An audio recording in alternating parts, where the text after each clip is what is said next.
Good afternoon, ladies and gentlemen. Welcome on into another Rooted podcast, of course, brought to you by our fantastic buddies over at Green Bros, home of the world's premier harvesting solutions for the cannabis space. Check them out, greenbros.com.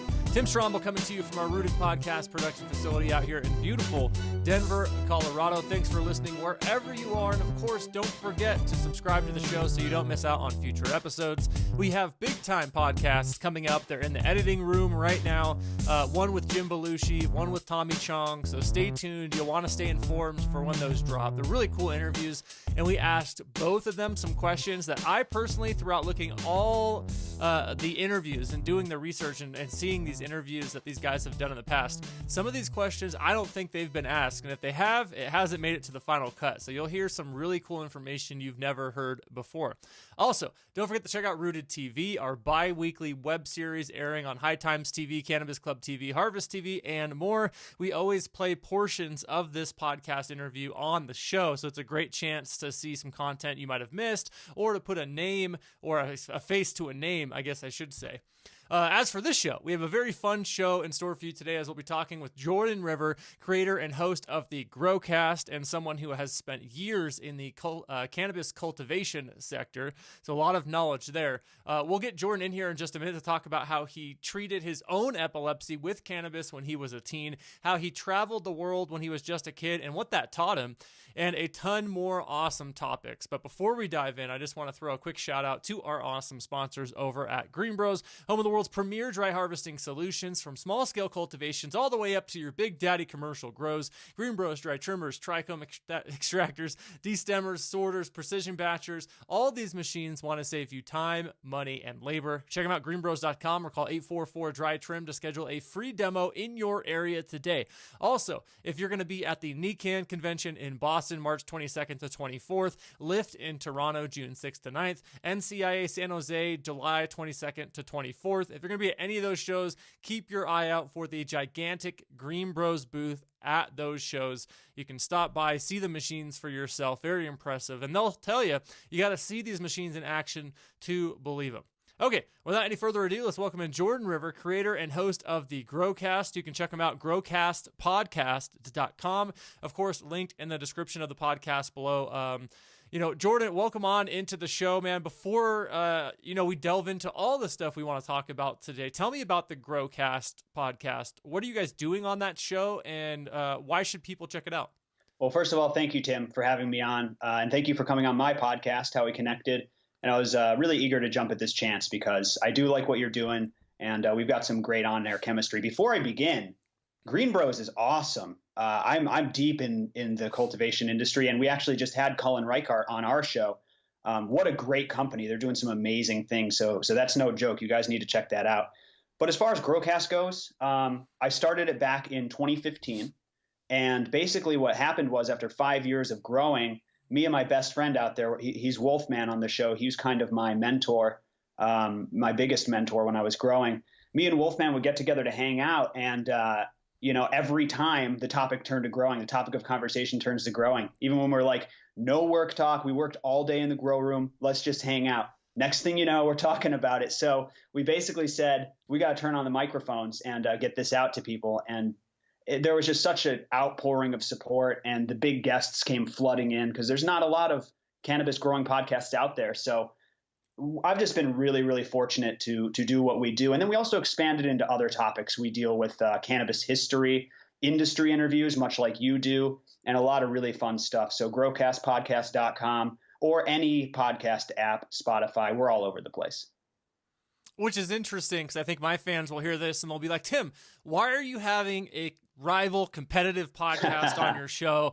I'm over here saying, hey, the more exposure we all get, the better. I was on your show, you're on my show, you're talking to entrepreneurs who I have and haven't talked to, and I'm talking to some you haven't talked to. Mm-hmm. And the bottom line is, we just need to be creating more awesome content for this industry. I agree. So I don't see this as competition at all, because our interview styles also, I feel like, are completely different. So you could listen to the same person on both shows and feel two different energies and two different podcasts. That's a great point, man. And I think that's what's happening in business in general. I do feel like entrepreneurship in this country used to be more cutthroat, and now people understand collaboration and swapping value a little bit better.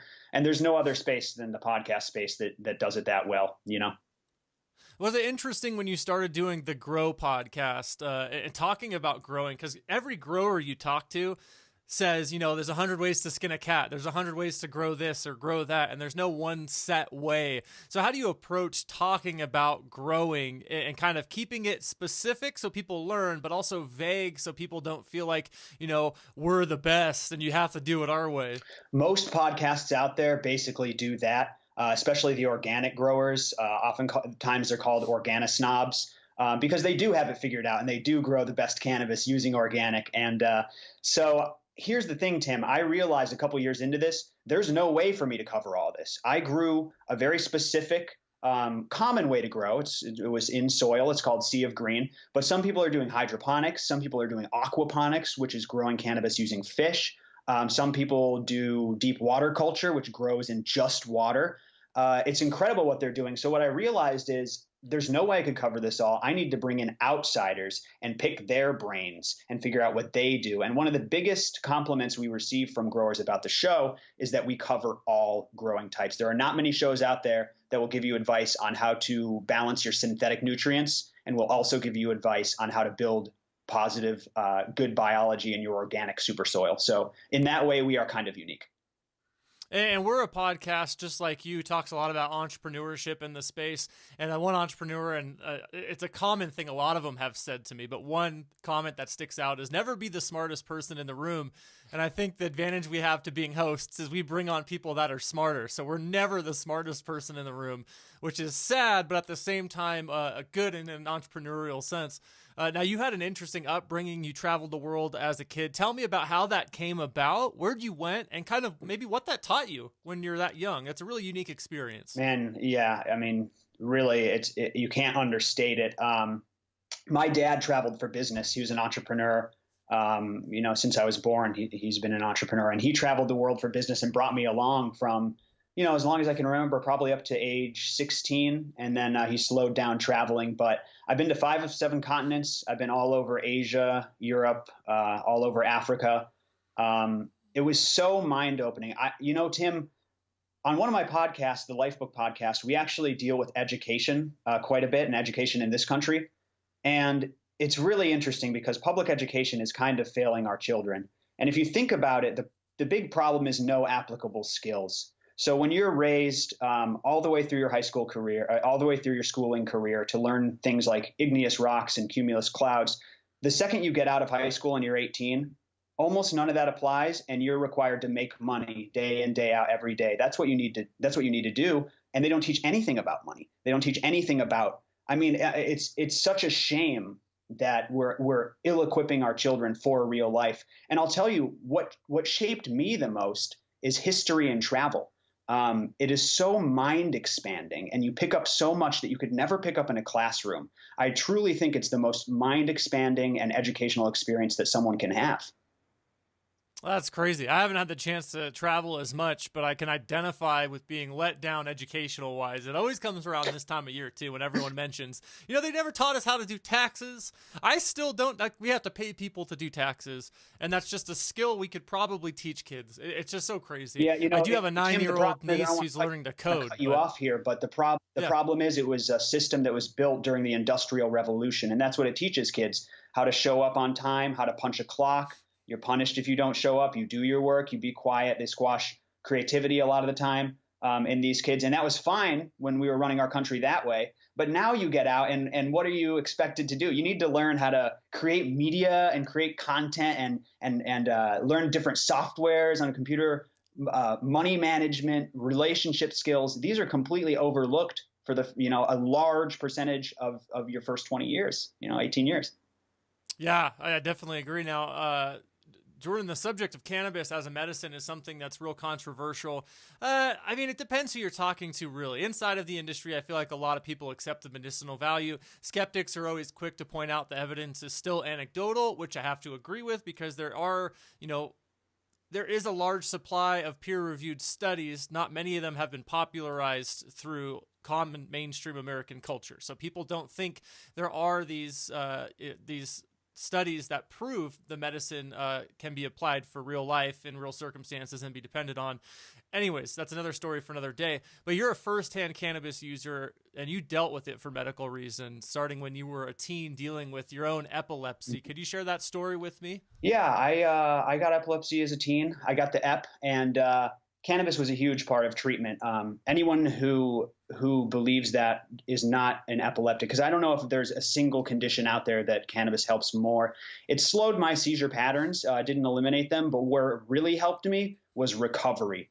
Anyone who's had a grand mal seizure knows what it's like to wake up, not know where you are. It literally feels like your brain has been scrambled, like it's an egg that's been scrambled. Forget this is your brain on drugs and they're frying it. A seizure is like someone scrambled it. And I'm telling you, cannabis brings you right back down and calms down those neuroreceptors almost instantly if you smoke it. It's incredible. And this is my empirical evidence. And that's what if I could speak on the anecdotal evidence thing for a bit, I think that to only rely on what the government or any single entity for that matter feeds you means you may very well be a stooge who doesn't think for themselves, because yes, peer review studies are important, but evidence comes from a lot of places. You've got to take anecdotal evidence seriously, but there's also historical evidence, Tim. If I could just really quickly share with you some of the amazing numbers here on how long humans have been using cannabis. The oldest Chinese medical compendium known to man is dated to about 100 AD. It was 2,000 years ago. It was called the Pen Cao Jing by a man named Shen Nong. It contained 365 medicinal plants and herbs. Cannabis was one of them, used as an anesthetic for surgeries and used for menstrual cramps. Fast forward 1,400 years, a Chinese herbalist by the name of Li Shenzhen created another Pen Cao, the Pen Cao Kung Mu. This time, it had 1,800 entries of different medical plants and herbs. Cannabis, still on the list, still used for those things. So if someone wants to argue the negative effects of cannabis outweigh the benefits, that's one thing. 99% of the time you're going to be wrong, but you can argue that point. But to say that the medical benefits are fabricated by today's modern society, you've got 2,000 years of ancient Chinese wisdom to deal with, and this is just one example. So it's important that we take in anecdotal evidence and the double-blind studies. But, I mean, go look at some of the double-blind studies that came out about pregnancy and smoking. Go look at some of the double-blind studies that came out about the harmfulness of fat causing our obesity epidemic, funded by the sugar companies and caused the horrible health problems we are. You can't rely on just that stuff. You have to think for yourself. Not only that, but expanding beyond just the United States. I mean, Israel is leading really the world in a lot of this medical research, and their papers are available, their studies are available. And then the word anecdotal is very funny, because often in even our daily lives, if you or I have an ache or a pain, and someone says, "Here, take some Tylenol," it's like, I don't sit here and look at 100 studies that prove the efficacy of Tylenol. Right. If you tell me that Tylenol works for your headache, I'm probably going to take Tylenol. You didn't die. You know what I mean? And I'm not saying you could just take that sort of lazy approach to all medicine, but to continually throw around the word anecdotal when we're all using medical advice anecdotally when we refer other people to it, it's interesting, and it kind of demystifies the word. Yeah, and you know what? Just to kind of put a cap on it, you can turn that anecdotal evidence into empirical evidence, which is experiencing it yourself anytime by trying it. And a lot of those people are too scared to do that, and probably too scared of their own mind and their own thoughts. That's just what I've come to find. I don't want to disparage anybody. But those people don't want to learn. They don't want to try it. They don't want the empirical evidence, even the doctors, which I think is a shame. And then they're the same people most oftentimes. You bring them to a new restaurant to try something new, and they're like, "No, I'll get the chicken. Totally. I'll get the chicken. I want to live in my comfortable box and never have anything else." So you're a teen when you first used cannabis, and it was as a medical application. Had you had cannabis before? Yes, I actually started cannabis very young, probably younger than I'd want my little brother and sister to start. But it served me well. And when I did develop epilepsy, I mean, it was such a lifesaver, Tim. And it's all about harm reduction. When dealing with children, it's really, really hard. The problem with people saying, "Oh, you can't use cannabis as a medicine for epileptic children," is they don't understand that you need to give them something. You can't just be an idealist and say, legalize this drug. You need to give them something. And the pills out there have a lot of horrible side effects. So it's about harm reduction. That's all it's about. Are the side effects of cannabis less harmful than the side effects of the medication. And if the answer is yes in that person, then you have to, at that point, denying them medicine, I think is it's immoral and it's a little bit evil. So did your parents know about your cannabis use prior to the seizures starting? Yeah. My dad was, my parents were cool about it. They weren't like crazy cool parents, like, yeah, let's all get high together. But my dad understood that it wasn't an evil drug. And he told me that it's more about you get your work done. And at the end of the day, if you work hard, then you can, have a responsible relationship with a psychoactive substance of one kind or another. And I did start young, but I think that also that kind of mind frame that they put me in set me up to, not abuse it and not have any sort of, issues down the road. So that's just me personally. Interesting. So when the seizures begin, how did you even find out? Because this must have been what, like 8-10 years ago, something like that. How did you find out that cannabis could have an impact? Well, seizures? I think the first time I really realized it was I just wanted to smoke after a seizure. You feel like crap and you want to feel better. And so I smoked and realized the massive benefits. And it wasn't too long after that this stuff did start coming out. Tim, epilepsy was one of the first things that people really started.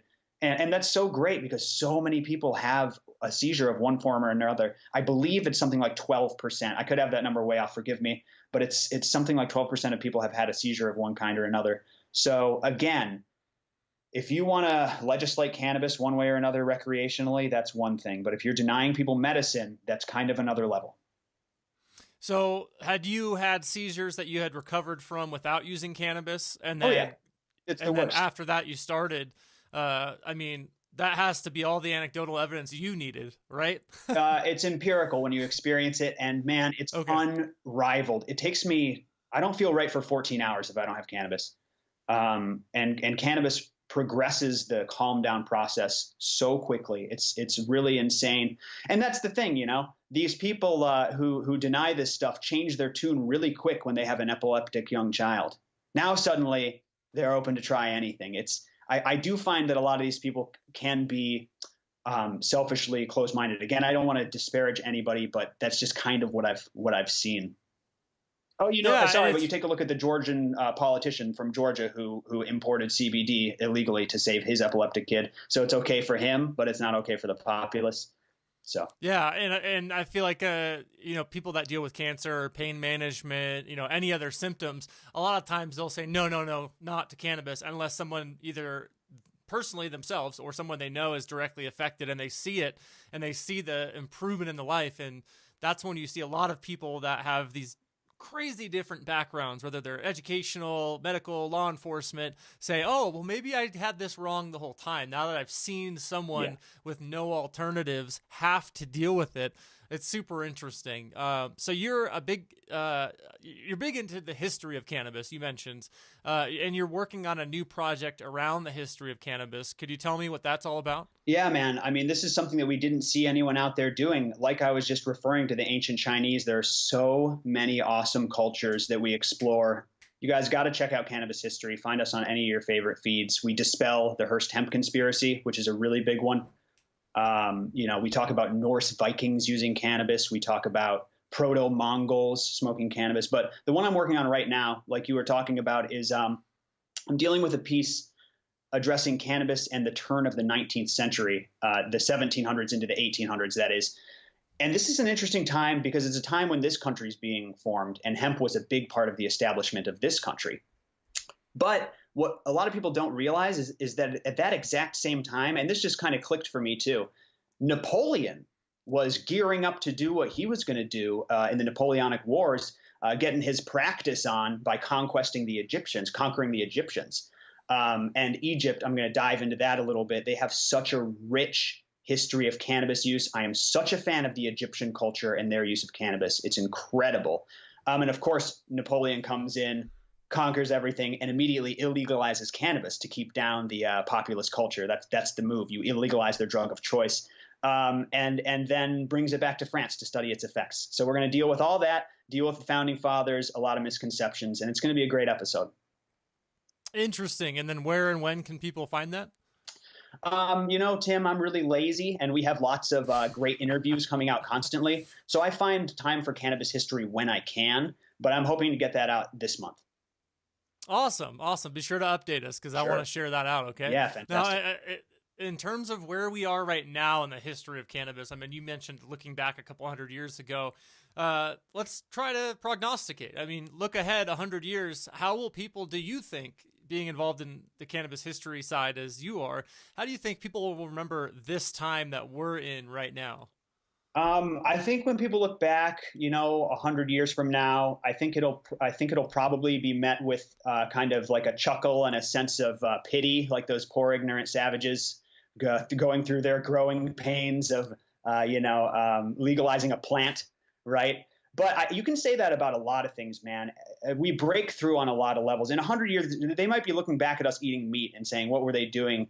Those savages? They had so many other food choices." We can't really prognosticate too much when you go really far ahead in the future, but we're going to look at it like a lot of other civil liberties breakthrough, more extreme examples being things like women's rights, the Declaration of Independence, all the way back to the Magna Carta in 1215, where, people said it's not okay for the king to just take your stuff. Someone had to think of that, Tim. Someone had to sit down and go, I should be able to own something permanently. Someone had to think of that. And we're doing that right now with I should be able to smoke a plant. I think it was Bernie Sanders. I don't know if he was old enough to do that, but it might have been him. Now, the question I love to ask people, when do you think cannabis will be either descheduled or legalized in the federal level? And how do you think it would happen? Is there going to be some big event that happens, or is it just going to be the president signing a bill? Man, that's a great question. As far as what's going to cause it, money makes the world go round. Money makes this country run, for better and for worse. And, that's what's probably going to do it is eventually people see dollar signs. And the more the industry grows, the more power the cannabis lobbyists are going to have. I mean, lobbyists are a dirty word, but you get cannabis lobbyists in there and they could start making some really interesting, reform. It's tough as far as a time frame. I don't know if I could speak on that professionally. I'd say sooner rather than later, because the money is coming in, but you still got some pushback. So we'll see how it evolves. But I think we're all part of a larger benevolent progression going on, and I don't think there's any stopping it. And my goal is if I ask enough entrepreneurs and people on my show, one of them will get it right. And when it happens, I'll be able to pull someone's and be like, "Oh, we nailed yes, it." Absolutely. There's 100 others, so don't listen to those. You can pull we got my sooner rather than later line, and then you'll be right no matter what. That sounds good. Hey, everyone, real quick, I want to let you know this podcast brought to you by our buddies over at Green Bros, home of the world's leading cannabis harvesting solutions. And Green Bros just announced the launch of their new Model M dry trimmer, which takes the amazing traits from your Green Bros 420 model and ramps everything up a notch. We're talking full surgical stainless steel construction and an impressive yet simplified design. That means your new dry trimmer will still put up serious volume while being easier to break down, clean, and reassemble. I saw Cullen do that at MJ Biz in Vegas. You can break this machine down, put it back together in under a minute. It was nuts. The control panel has been moved outside the machine so you can power wash it or scrub it down without fear, speeding up your turn time even more, processing faster than you ever have. Also, the new surgical stainless steel design means no nooks or crannies, ensuring that your machine stays clean and compliant with regulations now and for years to come. In talking with Cullen, weeks ago on this show, maybe months ago by now, it moves fast. They're online with Health Canada's regulations, and they're ahead of regulations in the U.S. and in Europe. So you got to check out Green Bros. It's a machine you need to see operating to believe. Hit them up at 844-379-8746 or info@greenbros.com to learn more. We're talking with Jordan River, the host and creator of the GrowCast. You can check them out, growcastpodcast.com. Jordan, what are some some common misconceptions about growing cannabis that the average non-cannabis enthusiast doesn't understand? Sure, yeah. First, I just want to say again, Green Bros makes the best trimmer on the market, and I can say that as a professional. But a couple of common misconceptions, I'll give you two. First is the mad variety of ways that you can grow this stuff. We kind of touched on this earlier, but people might hear of hydro, for instance, or they might hear of organic, but there are so many ways, you guys. If I could just delve into a few, aquaponics is probably my favorite thing right now. It's this incredible system where it's a closed system and the cannabis plants are growing in a medium, but the roots are kind of draping down into the pond. And in the pond are a bunch of fish, and the fish feed on the nutrients, and it's a symbiotic relationship. The roots clean the water, and the fish feed on the nutrients and poop and increase the nitrogen levels and the phosphorus levels to increase yield. It's a sustainable, closed loop system, and it's more interesting than just smoking the cannabis. You can harvest the fish.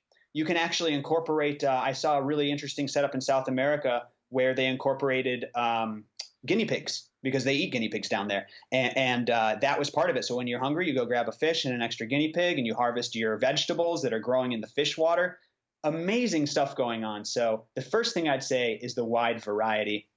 But as far as the biggest misconception, or let's just say a really important facet that people don't understand, is flushing. Have you ever heard of flushing, Tim? Not other than the toilet, no. Okay, so basically, when you're growing with your standard nutrients, they're synthetic nutrients. You go to the store and there's a bottle and it says Big Buds, and it's got a picture of a big bud. So it's got to work. You take this stuff home and you pour it in some water and feed it to your plant. Those are synthetic salt-based nutrients, and that's what you see the most. Well, the problem with that is those salts can build up in the soil, and they're not good for flavor. They're not good for aroma. They're not good for your health when you smoke it. So you got to be careful, and you have to flush the soil with regularity to make sure the salts don't build up. Now, the big problem comes at harvest. You have to flush your plants thoroughly, which means watering them with clean water or using some sort of flushing agent. And you got to do it for a couple weeks before you cut. So if anyone's ever lit up a bowl and it crackles, or the ash looks strange, or it's just got a really harsh flavor, that was probably improperly flushed, and you should not smoke that weed if possible. And I would say that's one of the biggest it's one of the biggest misconceptions in the growing world too, because a lot of growers don't flush enough. So that's what I'd say is probably the most important facet that consumers can understand. Very interesting. And I've been fortunate enough to be, maybe a dozen or 24 grows by now. I've gotten to visit, and I've seen some really cool setups. I've seen vertical grow walls where it's just plants from floor to ceiling along a wall with a light in the center, and that was nuts. Got to see aquaponics in action as well, and so I agree. I mean, if I had it my way and was going to set up something with, any sort of budget, aquaponics would be just a really cool way to do it. Totally. And I'll tell you, Tim, that's one of the reasons organic snobs are snobs, is that they don't need to flush. Their living soil is just pure, healthy biology. So they look at the synthetic growers and they go, you guys are fools. I cut down my plant and I smoke it and it tastes better. So yeah. What's interesting is how hard is organic growing like that to scale? It is much, much easier than synthetic growing, especially if you're doing a super soil, because if you build your soil right, you actually water with plain water you can water with plain water through the entire life cycle of your plant. Whereas with synthetic nutrients, you're giving it a certain blend in the vegetative state in the beginning, and you're giving it a totally different blend in the flowering state to try to increase yield and potency. The problem with organic growing, or this is at least a common conception, a common consensus, is that the yield is reduced. So you're not going to get as much, and you're not going to get as much money. So that's where the problem lies on a larger scale. But the flavor is almost always better, and the potency is there, and the aroma is almost always better. So organic snobs, they're snobby for a reason. They got to figure it out.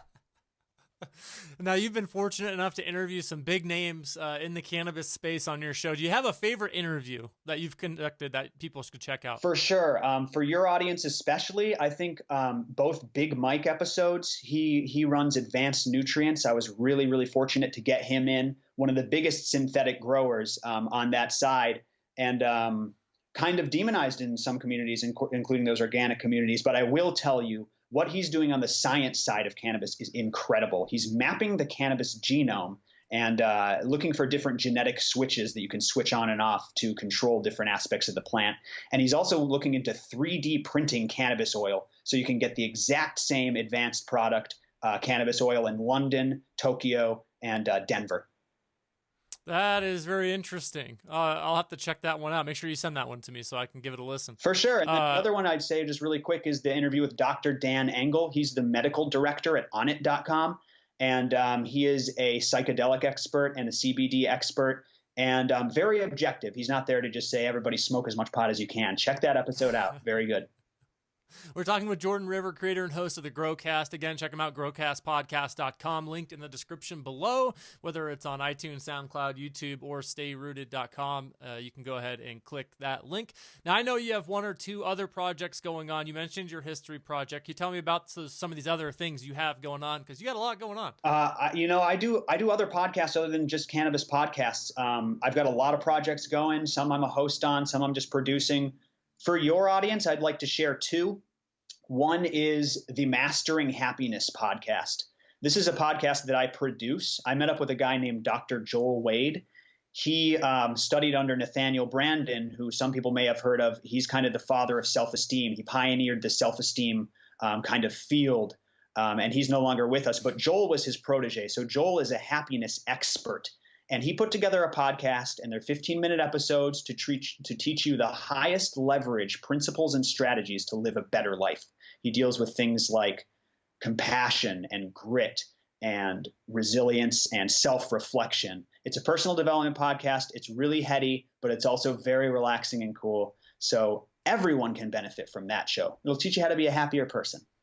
And then the second project that I can promote to you guys is the Coffee, Health, and Science podcast.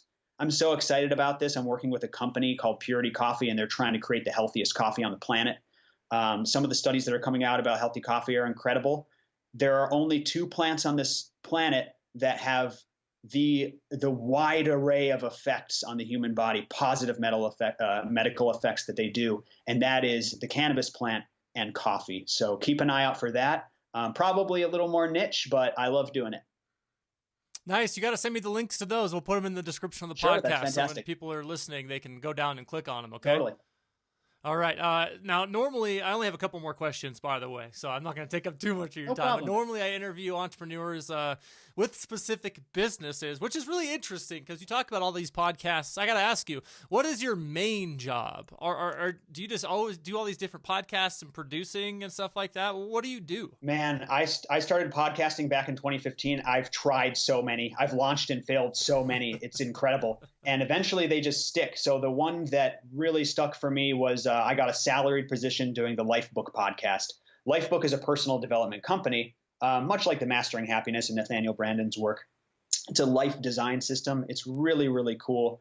And that is my main job. And that is where I speak to a ton of entrepreneurs. And like you said, I'm definitely not the smartest one in the room. But when you're a layperson, oftentimes you can draw a certain knowledge out that you couldn't otherwise do if you were more of an expert in the field. So I try to keep up with people like Garrett Gunderson from the Wealth Factory, Warwick Saint, who is the photographer for like LeBron James and Nike. We're talking to some crazy people who love the Lifebook process. And yeah, that is my main one. And I can speak on a lot of stuff because of that podcast. Now, you mentioned in our pre-interview that you can speak a lot on the entrepreneurial side and growing. What kind of advice do you give to people in terms of entrepreneurship? I've collected a lot, Tim, a lot of it that I don't apply in my life, but I can definitely dispense advice to others. From what I've learned, it's all about creating value. It's about that. That's what it comes down to. A lot of people have a conception in this country that you have to step on someone's throat to get to the top, or you have to hurt someone along the way. And there may be more of that at the highest levels of business. I don't really know. But from the people that I've dealt with, successful small business owners, millionaires, they're all good people. And their concern isn't with stacking cash. It's with creating value for their peers, creating value for their customers, which oftentimes means working for free, which is something I did for years. So that is probably the first two that I would say. And then it's also, Tim, I spoke with a guy named Jim Shields, and he created a homeschool program for his children. And there were only like 4 subjects, and one of them was relationships. Just relationships between you and your spouse, between you and your coworkers, between you and your friends. It's all about relationships. That's why we're here together today, Tim, is because we have a similar attitude and we developed a cordial relationship, and we're creating value for each other. So I think that's That's huge. And I'll finish with charity-driven causes. I would love anyone who's interested you can just hop on Google and search this episode. It's called Businesses with a Good Cause with John Butcher and Eric Kerr. And they talk about not only the spiritual benefits of giving away money, but the entrepreneurial benefits of associating your business with a cause that matters. Tom's Shoes is a perfect example. And Eric Kerr does that. He wants to end addiction in the next 10 years. That's what this guy's doing. And he's putting millions towards it. And I think that is just so beneficial. And that's the direction we're heading. It's that benevolent direction. So I would say create value, work for free, develop your relationships, and associate yourself with a good cause. And then to wrap up the show, tell me what the future looks like. Now, normally when I ask this question, it's what does the future look like for your business or for your product? Again, this is an interesting scenario. So for me, it's more about what does the future look like for you specifically in the cannabis space? Yeah, I just hired on a producer named Rob Smith to produce GrowCast. He invented the Atlas Plant Trainer, which is the best plant support system in the world. He's killing it, man. He's blown me up because I've got great content, but I'm crap at marketing and I'm crap at logistics. And this guy has taken over. So I see GrowCast really expanding into live shows, having other shows under its umbrella. GrowCast is going to be huge, and it's taking a lot of the pressure off me so I can perform and appear on shows like this and have fun and do the things that I like most. But as far as the cannabis space, everything's moving so fast. It's just it's hard for me to speak on it professionally. There are so many interesting characters out there. And like I said, I realized I could never keep up. So I do my best, and it's all moving so quickly. That's what I think is there's going to be a spike of activity, and then it'll probably settle down into normalcy eventually. Very exciting stuff, man. I tell you, as you get going down the road and you got more stuff to talk about, hit me up. We'll get back and we'll do more of these, okay? Anytime, man. It was a pleasure, Tim. Thank you so much. I really appreciate it, man. His name's Jordan River, again, the creator and host of the GrowCast. You can check out growcastpodcast.com. Scroll down. We'll also include the links to his other podcast projects that seem very interesting. And we'll update you when his history podcast comes out. We'll retroactively go that backwards and put that in the description of the podcast. But that's going to do it for us on the show this afternoon. Big thanks to Jordan River for being our guest. Again, don't forget to check out the TV platform, Rooted TV, on High Times TV, Cannabis Club TV, and Harvest TV. And subscribe to the podcast because, like I said, we have huge interviews. Tommy Chong coming up, Jim Belushi coming up, some stuff that you've never heard them say. I can guarantee that because I've never heard it, and I did a lot of research before these interviews. So I'm going to say you'll hear some really cool stuff you've never heard before. But that's going to do it for us on the show this afternoon. My name's been Tim Strummel. I'll remind you one more time to work hard, be humble, and stay rooted. We'll see you next week, everybody.